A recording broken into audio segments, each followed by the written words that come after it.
My boyfriend, Su Ming, died in the storage room. On the blood-soaked cloth he clutched in his hand were written the words, "Flesh and bone, a form appears. Boundless Guanyin now is here." When someone mentions Guanyin to you, don't hastily assume it's the Bodhisattva Guanyin who saves all sentient beings. It's highly likely they are worshipping some evil entity. Like the grotesque deity statue made from putrid flesh blocks sewn together, now manifesting before my eyes. This bizarre village also calls it Guanyin, only it's a Guanyin of blood and flesh. I always felt someone standing on my bed. On Sunday morning, I was lazily enjoying a rare lion. In a daze, I felt the spot beside me sink in waves. "Stop messing around, Su Ming, I haven't had enough sleep." I reached back, intending to push my boyfriend away, thinking he was joking around before he was fully awake. The sinking sensation gradually moved from my feet to my head. I closed my eyes, preparing to retaliate. A sudden warm breath brushed against my sensitive ear. I seized the moment, sat up, intending to ambush Su Ming. But I embraced empty air. There wasn't a soul beside the bed. Ring, ring. My phone rang, the screen showing Su Ming. "My love, wake up. The police are checking cars ahead. I'm afraid they'll discover something. Delete all old license plate photos from your phone and throw away your driver's license too. Weren't you in the room just now? Stop teasing me. Su Ming, you left early this morning. You couldn't sleep all night, so you woke up early to go back to your hometown." I'm scared. An unnamed fear enveloped me. How could that be? I clearly felt a breath against my ear. I touched my right ear, which still felt slightly damp. "Don't say anything more. Delete the photos and throw away the old license plate in the storage room. Who knows, the police might already have a lead." 2 days ago, Su Ming hit someone on his way home after a drinking session. In a panic, he sped away. I advised him to turn himself in, but he seemed possessed, not only making a fake license plate, but also planning to flee to his hometown. My trembling hands opened the photo album. What appeared made fear flood my body. They were photos of me sound asleep. In the pictures, I was wearing the same pajamas I had on, hugging the teddy bear Su Ming and I bought last night. There must be a stranger in the room. I searched the wardrobe, under the bed, every nook and cranny where someone could hide. Nothing. The storage room door, which had been empty moments ago, swung open. A nauseating, rusty creaking sound filled the silent living room. I grabbed a vase and crept towards it. A blood-soaked body collapsed before me, the victim's jaw torn apart. Its mouth was full of mushy flesh and blood, the tongue gone, limbs broken and detached, the left hand missing all its fingers. The right hand clutched a filthy cloth, sticky with dark red, foul-smelling mucus. I tremblingly opened it. Written on it in fresh blood, "Flesh and bone, a form appears. Boundless Guanyin now is here." The victim's face was so mutilated it was unrecognizable, but the clothes confirmed it was Su Ming. So who just called me? Who breathed into my ear? The air around me solidified, and fear spread from my brain throughout my body. At 8:00 a.m. today in Chinglin, Longpen, a murder case was discovered. TV news continuously reported Su Ming's death. After providing a basic statement, I returned to the hotel arranged by the police. Despite a thorough camera investigation, they still had no leads. "Hello, Officer Liu, any progress?" I answered the phone. "Ms. Chen, there's something strange. Before he died, did Su Ming hold anything?" The question made my pupils shrink. At that time on the cloth, there weren't just those 9 characters. On the back, there was also the place name, Bangla. Below it, a small line of text read, "To save Su Ming, bring it here yourself." I had hidden the cloth in a waterproof bag under the sink. "Ms. Chen," I replied, "yes, I thought about it carefully, but it seems there was nothing." "That's strange," the voice on the other end mused. "We also found this embedded in the wall of the storage room. I'll send you a picture to see if you recognize it." "Officer, my house doesn't have any false walls."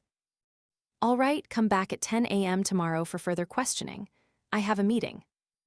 The phone disconnected. The picture the police sent was of a grotesque Guanyin statue. Its chin was smashed, its entire body cracked as if broken and then reassembled, with streaks of dried black and red blood on it. This is Guanyin. 10:00 a.m. the next day. "Where did this Guanyin statue come from?" the police asked, showing me the photo. "I don't know, my house doesn't have anything like this." The blood on the statue matches Su Ming's DNA. This could be the murder weapon. Unfortunately, there are no fingerprints or other clues. Before I could even ask a question, Officer Liu quickly answered it himself. He opened the middle section of a notebook in his hand and pulled out 2 more photos. Including the Guanyin statue from your house, we have a total of 3 blood-stained Guanyin statues here. I looked at the 2 photos on the table. They showed 2 other Guanyin statues, also with broken chins and covered in thick, dry bloodstains. Suddenly, a sense of unease crept into my heart. I looked at Officer Liu, already guessing what he wanted to say. So, Ms. Chen, did you truly not find anything in Su Ming's right hand? Like perhaps a piece of cloth? His sharp gaze was like a piercing blade, scrutinizing my entire body. If I showed the slightest weakness, I would be instantly impaled. My eyes involuntarily avoided his. I didn't see anything. He just fell out of the storage room. We don't know if this is a strange quirk of the killer, but at 2 other crime scenes, we also found strips of cloth with writing in blood. Blood boils, flesh dissolves, Guanyin's power. Blood moon void, souls intertwine, Guanyin's form. These were the lines written on those 2 strips of cloth.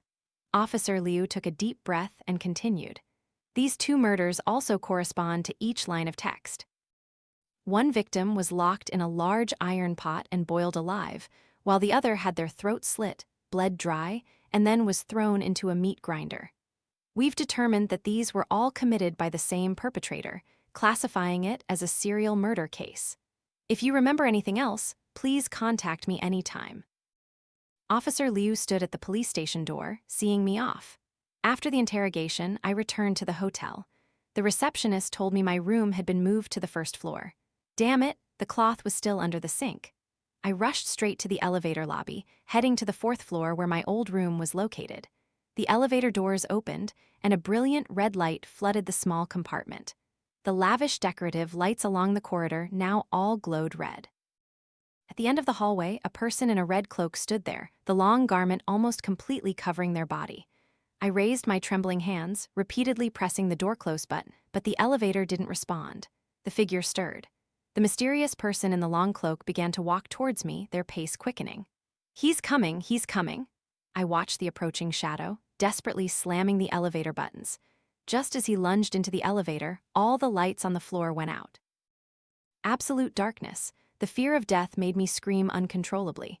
After a few seconds, the darkness lifted, and a cold, slimy voice echoed behind my ear. Chen Siwen, you cannot escape. Guanyin has called your name. My legs turned to jelly, and I collapsed to the ground, clutching my head, begging the killer for my life. In a flash, the corridor and elevator lights returned to normal. Outside the door was a crowd of curious onlookers. Ms. Chen, are you all right?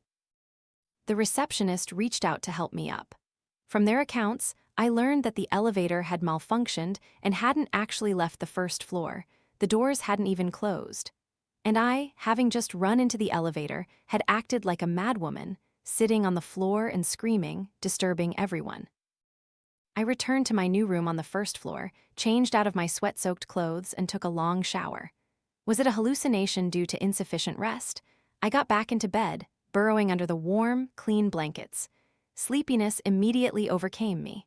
Perhaps I'd have to wait until tomorrow when the new guests on the 4th floor checked out to retrieve the cloth. With that thought, I surrendered to exhaustion and quickly fell asleep. Chen Siwen, Chen Siwen. In my dream, a familiar voice incessantly called my name. I tossed and turned, my hand brushing against something icy cold. In a daze, I felt someone gripping my hands tightly. I opened my eyes to see Su Ming's pale, purplish face. Siwen, save me, save me? I tried to pull my hands away, but his stiff, cold hands wouldn't release their grip. Come save me. Siwen, hurry, please, I beg you. He wept a few drops of bloody tears, the streaks of tears running down, gradually turning dark red into wounds, peeling off like blossoming petals. Ah, I screamed, waking up. It was just a nightmare, but then I looked down at my hands, tightly bound by the cloth Su Ming had held. It was late. I struggled with all my might to free myself from the cloth. Suddenly, I heard a low chuckle outside the window. I looked up. Under the bleak moonlight, the person in the red cloak was staring at me. Siwen, Guanyin is about to get angry. With a thunderous clap, a bizarre red lightning bolt flashed in the air, and the figure in the red cloak vanished into the night. Ring, ring. Miss Chen, regarding Su Ming's case, there's good news and bad news. The good news is that the investigation revealed the Guanyin statue was indeed the murder weapon. The lacerations on Su Ming's lower jaw were caused by it being forced into his mouth and then torn out. So, what's the bad news? The bad news is that Su Ming's body has disappeared. I managed to untangle the cloth, staring blankly at the place name written on it. Ms. Chen, we'll still need you to come in tomorrow. Yes, I understand. I hung up gruffly. What was wrong with this officer? He called me to cooperate multiple times, but the meeting locations were never the interrogation room from before. The cooperation procedures were also incomplete. Sometimes he didn't even bring a recorder or notebook. I believed the dream was real. Su Ming must have returned to use the cloth to give me the answer. That place surely held the truth I longed to know. In the dream, when Su Ming's tears fell, they also dropped into my heart, burning my fear-frozen soul. A tsunami of grief crashed over me. My heart felt as if it were being slammed by a sledgehammer, an unbearable pain. Only now did I realize he truly had to leave me. Su Ming, wait for me to save you. Liu Changsong's report **. Chen Siwen is missing. Since that morning when we couldn't contact her, we followed the clue on the cloth and searched for the village named Bangla. But by the time we arrived, nearly a month had passed, and the scene was completely deserted. The notebook and phone found in the temple recorded the entire incident. Fingerprint analysis confirmed their owner was Chen Siwen. Due to the extremely bizarre and unrealistic content of the text and audio recordings, these two pieces of evidence were only used for extracting fingerprints. Their content was not considered reference material. Now, all clues in the case are broken. The paranormal phenomena that occurred seemed to warn us not to pursue further. I had no choice but to upload all detailed data to the internal system for future investigation. If these documents are truly accurate, Chen Siwen was destroyed in an extremely brutal way. The following is the original diary, the audio recording I discovered, along with the Bangla crime scene report. Chen Siwen's diary *. June 7, 2018. A GPS message has been sent. Bangla is a place like a secluded cave or alley, isolated from the world. I struggled to get the location from Professor Li, an expert in ethnography. The name Bangla only exists in ancient texts. It has now been merged into Link Village, Dafu County, Yunnan Province. According to Professor Li, many bizarre legends circulate there, and all of them share a common theme related to the living. When I asked him about Su Ming, his eager gaze is something I still can't forget. So it's true, so it's true, so it's true. He repeated this phrase as if he had transformed into someone else. Then he asked for my full name and rudely reached for my chest. I didn't have time to dodge and was touched by that filthy hand. I grabbed a chair, intending to hit him, but his next words surrounded my entire body with fear. Flesh and bone sacrifice, boundless Guanyin now is here. Blood boils, flesh dissolves, Guanyin's power. Blood moon void, souls intertwine, Guanyin's form. River of blood, mountain of flesh, Guanyin's true body. Wind blows blood, rain waters flesh, Guanyin's divine might. Except for the last two lines, the preceding sentences were identical to the writing on the cloth at the crime scene. He definitely knows something. I'll settle accounts for his harassment after everything is over. I hope Su Ming still has time to wait for me to save him. June 8, 2018. The professor who insisted on accompanying me went mad and was hospitalized. I couldn't get any more clues. I had no choice but to set off, following the GPS to the secluded Link Village. Although it's isolated from the world, the villagers' lives are very cheerful, full of rural character, but their eyes looked at me strangely. A remote village suddenly has a strange face dressed differently. Their vigilance is understandable. According to that mad Professor Li, if I could truly find Bangla, maybe Su Ming could still be saved. Could an ethnographer studying legends believe to this extent? On the way, I asked a few villagers. When they heard I wanted to go to Bangla, they all looked at me as if I were an evil god, shook their heads, and hurried away. I didn't gain anything today. The villagers, though strange-looking, were all very kind, but no one would talk to me. Even after a whole day, no one spoke except the village chief. The village chief said no strangers had come to the village in a long time and enthusiastically welcomed me to stay. I didn't gain anything today. Everyone seemed to know where it was but didn't want to lead the way. Tonight's dinner was delicious. The room was spacious but had no bed. The village chief laid out a blanket on the floor for me to sleep on, but an unknown foul odor made me uncomfortable. I spent 10 minutes checking the room. There were no issues. Perhaps it was because I had just arrived in the mountains and wasn't used to this pure rural smell. Good night, Su Ming. I suddenly woke up. The smell was getting stronger, as if rising from underground. What's buried beneath? The wardrobe rattled, the windows rattled, and outside everything was a blazing red. I didn't know if something was burning. My phone camera was broken. Below is the audio recording from the device. If anyone hears this recording, please save me. I opened the wall closet. Inside is a Guanyin statue made of flesh. The door is locked. Can anyone save me, please? Is anyone coming to save me? They're coming. They're holding torches outside the window, wearing blood-stained cloaks. Ah, save me, erg. After a struggle, the recording abruptly stopped. June 9, 2018. The magpie at the window chirps. Su Ming's body wants to go home. The red blood knight and the shattered Guanyin bodhisattva. Where can I find him? The magpie at the window chirps. Su Ming's body wants to go home. The red blood knight and the shattered Guanyin bodhisattva. The magpie at the window chirps. Su Ming's body wants to go home. The red blood knight and the shattered Guanyin bodhisattva. Shattered Guanyin bodhisattva. Guanyin bodhisattva, he wants to go home. Guanyin bodhisattva, he wants to go home. Guanyin bodhisattva, he wants to go home. Thank you, Guanyin bodhisattva. Thank you, Your Holiness. The paper here is torn, content unreadable. June 12, 2018. The weather is beautiful today. Village Chief Zhang in Link Village is very kind to me. Knowing I was coming, he prepared a lot of meat. The taste is truly wonderful. How could one eat such fresh, pure meat in a big city? Mr. Zhang also introduced me to two red uncles. When I first met them, they wore bright red cloaks and large rosaries around their necks, with the lower half of their faces wrapped in dark red cloth. I felt as if I had met one of the uncles somewhere before, but the village chief said that, except for special circumstances, they wouldn't easily come down from the mountains, so I dismissed the thought. Both brothers said nothing. It was all Mr. Zhang's enthusiastic introduction. They came from Bangla village, a very beautiful place.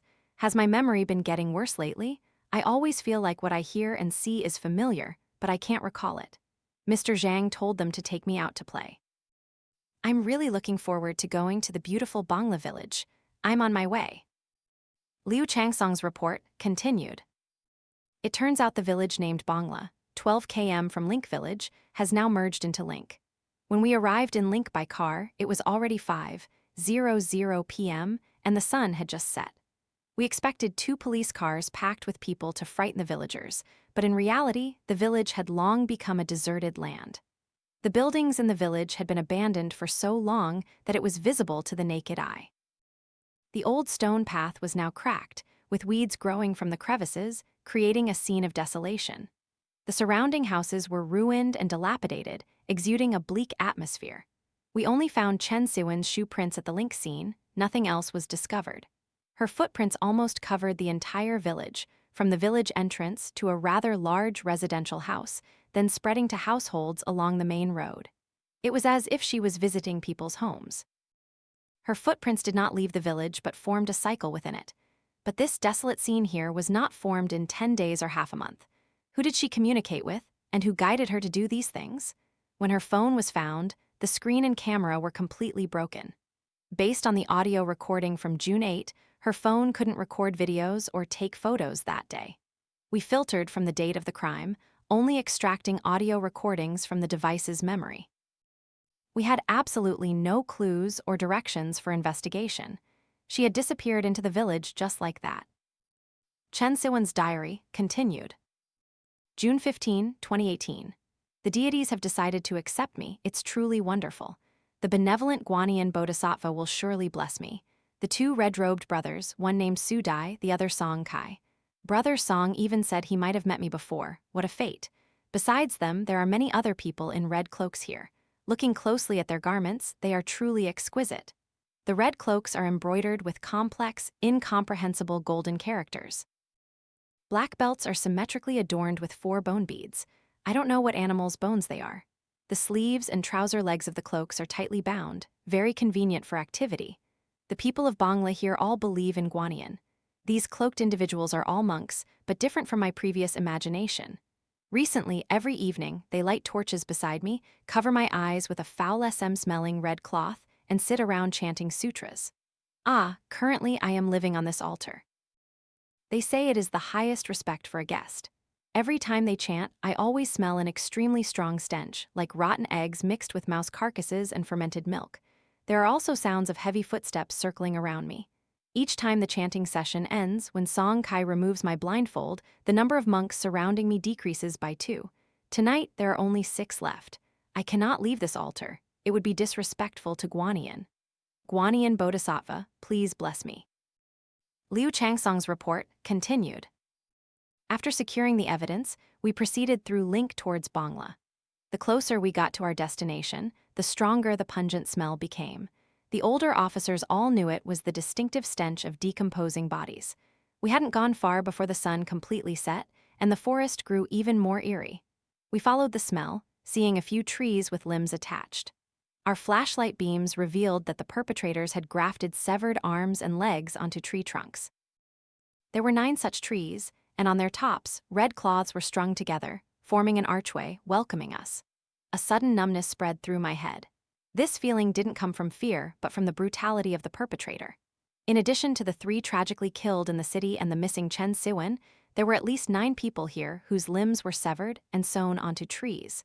We also discovered some internal organs remaining on tree branches. There must be even more victims in Bangla village. The entrance to Bangla village, even the forest trees were eroded. The tree trunks and damp, rotting weeds emitted a stench no less potent than that of decaying corpses. In the misty air, every breath we took filled our lungs with mold and various bacteria. The accompanying doctor handed out masks to everyone, which, though not 100% protective, was better than nothing.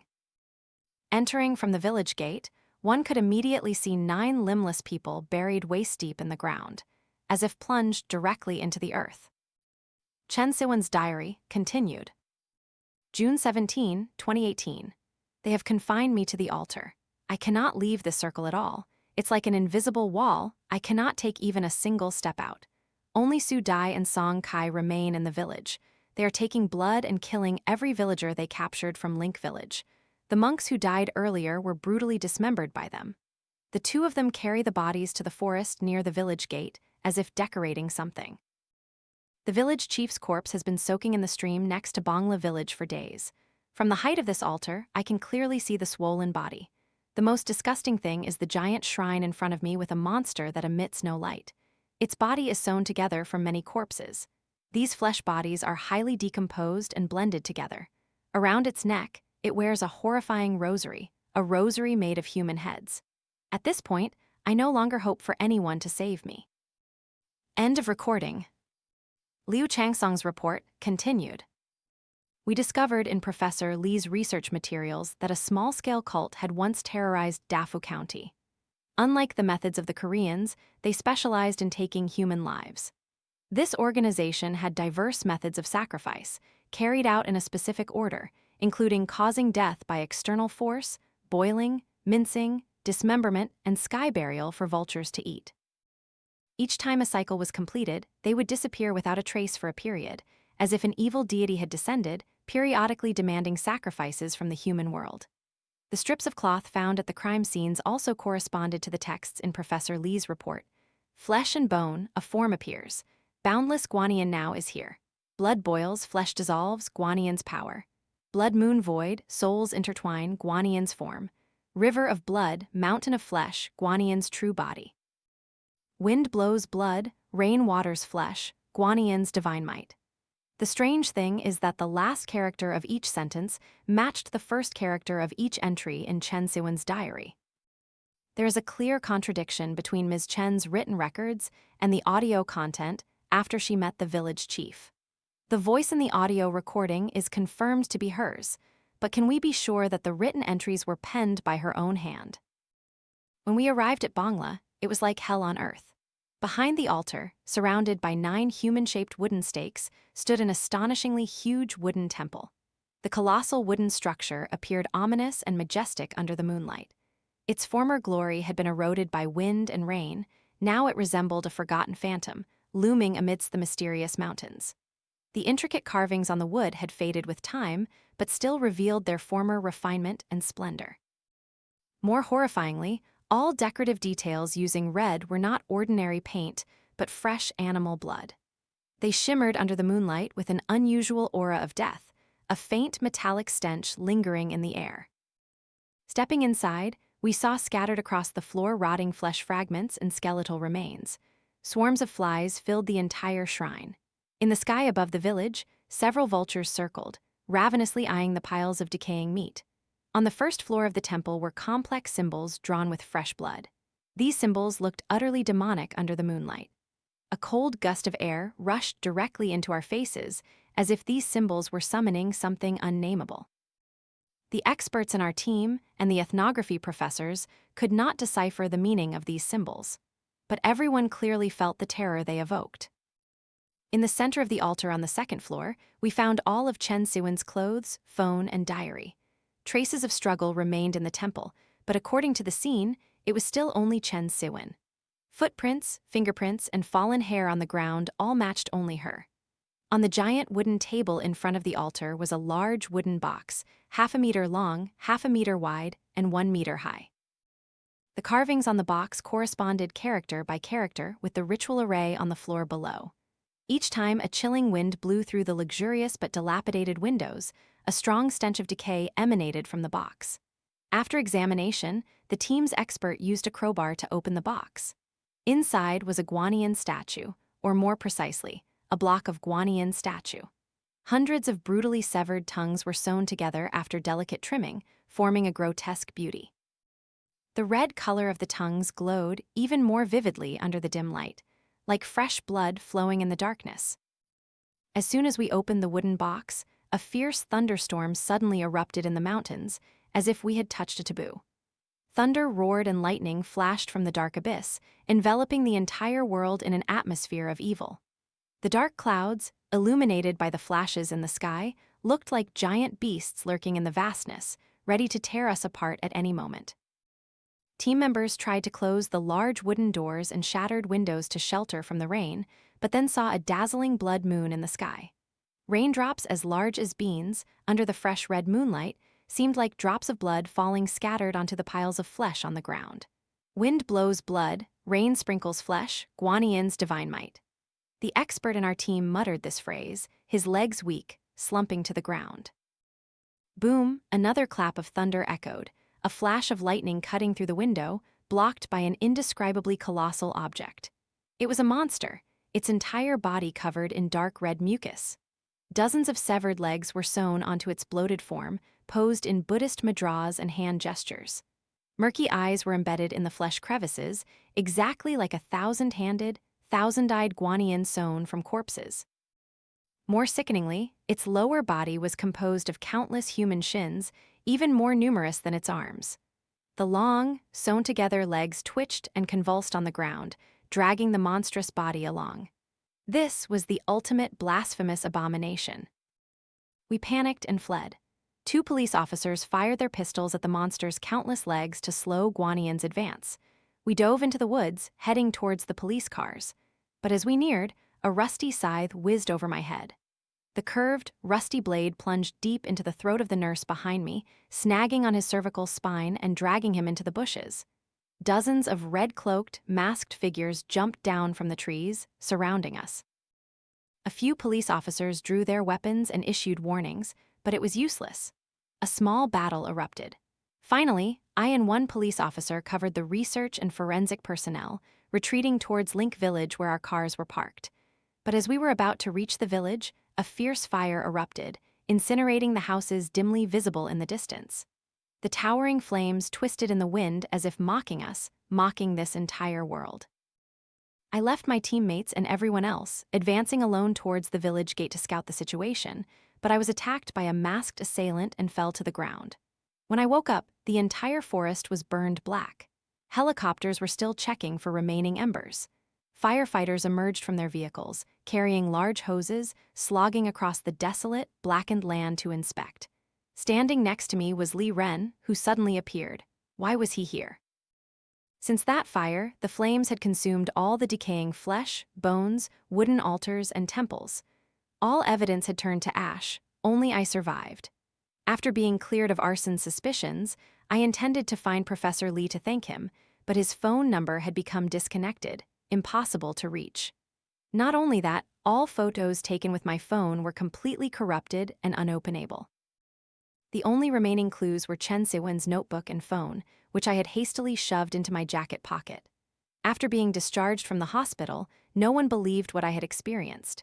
The chief said I must have suffered too much trauma and gone mad, advising me to rest thoroughly. After all, how could divine and demonic things be real? In the end, I not only couldn't return to my job, but was also forced to transfer to a mental hospital for recuperation.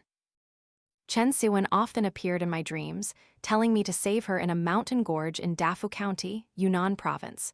Not Link Village, and not Bangla Village either. I looked at the GPS coordinates an anonymous contact had sent me, then pressed delete. After deleting the message, Chen Siwen no longer appeared in my dreams. Instead, something more sinister did. Memories of the deep forest engulfed in flames, the Guanyin statue stained with rotten flesh, and the flesh mountain with 1,000 hands and eyes. Night after night, I woke up with a start from these images. A shadow in a long cloak always flitted past the window. Was I not crazy to begin with? After a long time taking psychiatric medication, I must have gone mad, beginning to see strange things. Day by day, I ignored them, seeming to grow accustomed to their presence. After being discharged from the hospital and returning home, I took the red cloak from under the bed and threw it into the prepared bleach water. After cleaning off the remaining color, I cut it into 3 pieces. Every evening when the kitchen smoke was densest, I would burn one piece and flush it down the drain.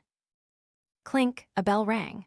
I once received an ancient text, collected from the market by my friend Li Ren, an ethnography researcher at the university. The book recorded a secret cult that worshipped the Guanyin of blood and flesh. The night before Chen Siwen reported to the police, I used the methods from the ancient text to kill Su Ming and hid his body in the storage room of his house.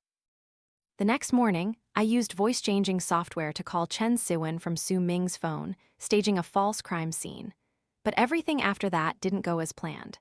Due to the overly cruel methods, the hotel Chen Siwen stayed in was always under strict surveillance.